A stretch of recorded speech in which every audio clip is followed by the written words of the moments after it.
Hey everyone, welcome, and I thought what I'd do for a little while here is a quick video around the issue of chafing or chaffing, depending on how you want to call it. And if you're anything like me and you run distances, you run for lengths of time more than maybe 50 minutes an hour, more than that sort of time, you may find that you experience chafing. You experience in different parts of your body rubbing and soreness, which can really irritate and stop you from running going forward. And I wanted to share with you just a few things that I've found which have actually got rid of the solution. Cheap, easy methodologies. And I want to start with the big important thing first, and that's these. These are Under Armour boxers, 6-inch boxers, boxer jocks. They have different names. I'll put some links in the description. These have been the one thing which have made a transformational difference because my thighs would get very sore. My inner thighs would rub this kind of area down here. Sometimes my running shorts would be fine, but other times just the constant flaking of the material on the skin, even if it's really soft material on sweaty legs, it was just unbelievably sore. These things have all but completely relieved it. And I would say 95% of my problems are gone by wearing Under Armour 6-inch boxer jocks. You can get them in packs, get them singularly. Packs are obviously more value efficient. They come in all different colors, but honestly, if you run any distance and you've got any problem at all with chafing on your thighs, can I please recommend these? Make sure you get the right fitting for your leg sizes. And I've got about a 32-inch waist, but quite big legs. So I've actually got a large, so it's not too tight on my legs. You don't want it loose though, because you want these to be very stable and firm and in place on your legs so they don't move. I cannot recommend them enough. They've made such a huge difference. And I've tried many different versions, but these Under Armour Heat Gear, one name for them, Boxer Jocks is another name for them. They really do make the difference. That's the first thing. Take that away. And if you don't get any further through this video, I hope that makes a difference. I'll give you more hints and tips. Can I just ask, if you like what you're hearing and if you want to look at other videos, can I please ask you to click that thumbs up button? And can I also ask you to subscribe? The subscription really makes a big difference. So do those two things and you'll get lots of other interesting videos. Another thing that I use, there are lots of different creams and gels and rubs out there, but something like this, very simple, is the thing which I would recommend. You can buy bigger jars of Vaseline and really, you know where to put it. I'm not gonna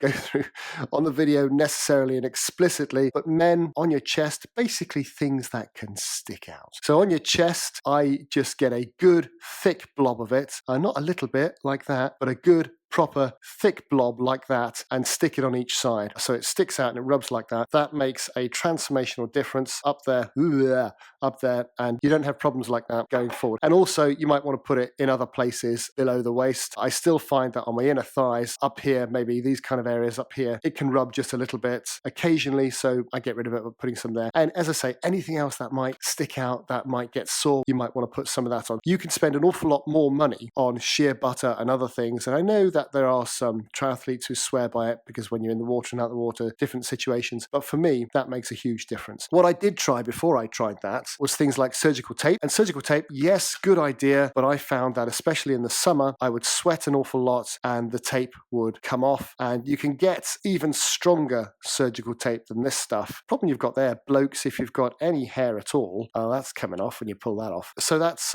not entirely ideal for me. And often when I was running in the summer, the sweat would just pull it off anyway, and then you're in big problems because you've got nothing and you're miles away from home. You've got to run back and you're going to get pretty sore. Similarly, with all sorts of different size surgical pads you can get, these are big ones that I've used in the past to cut up into sizes that fit. But again, really same issue as with the tape. After time, the sweat pulls it off, or the industrial strength glue is such that it's a bit of a problem. But never really found those to be a solution. You can also buy nip guards online if that's your sort of thing.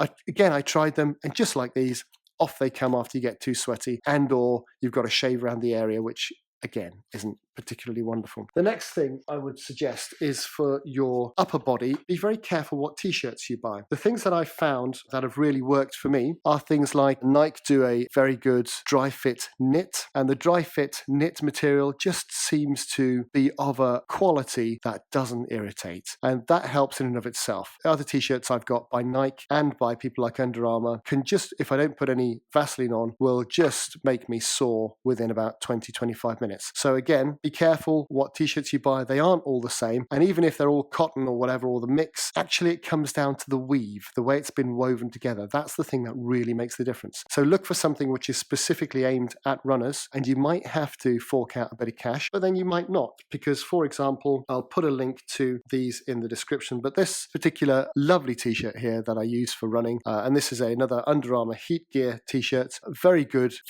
weave. Now I had this on Amazon it was on a deal for about £8, and they quite often go down, this particular one, so I'll put a link in the description. This is great, it's lovely, it's not quite as expensive as the Dri-fit knit, but it's very good for running, and I've had no problems with it at all. The final thing I would mention, if you get a problem, of course, is with your feet. You can get specialist running socks, and I won't go through these too much. These are a bit ropey, I'm afraid, but the benefit of specialist running socks is that often they won't have any seams. So the seams that go across your toe, which you'll find on ordinary socks, and if you're wearing those with your trainers, you can find that seam after a while can start rubbing, and you can get very sore feet very quickly. Well, running socks, if you get some quality running socks, probably won't have those seams. But another top tip is to look for diabetic socks, or if you just type in socks without seams, I'll put a link to the description of the black socks that I use to run in, which I normally wear on a daily basis as well. I'll put a link to those. They're diabetic socks. I'm not diabetic myself, very fortunately, but they have no seams in the toes, and they're absolutely wonderful because you can wear those while you're running and you get absolutely no rubbing whatsoever. I'll put a link to those in the description. Finally, I don't know if you're interested in what you call toe socks, and you can buy these if you've got individual toe issues and individual rubbing. These might help. I used these for a while in a situation where I was getting rubbing between two of my toes and it was quite uncomfortable. These actually dealt with that, and I don't wear them anymore because they are a little hot, and also you need to watch the width of your trainers when you've got something like this, because you've got additional material down there. The last thing you want is for your feet to be tight in your trainers when you're running. That's often not very good, but you can get those, and I will put a link to those in as well. So there we are. You needn't be sore when you're running. It's very important that you get rid of all the problems that you can, so basically you can just enjoy your run and run to your very best. If you've got any top tips for dealing with chaffing, dealing with soreness when running, please put in the description below. Can I ask you again, if you like what you're hearing, to click that thumbs up, click the subscribe button, and short of that, thanks for watching. I'll see you next time.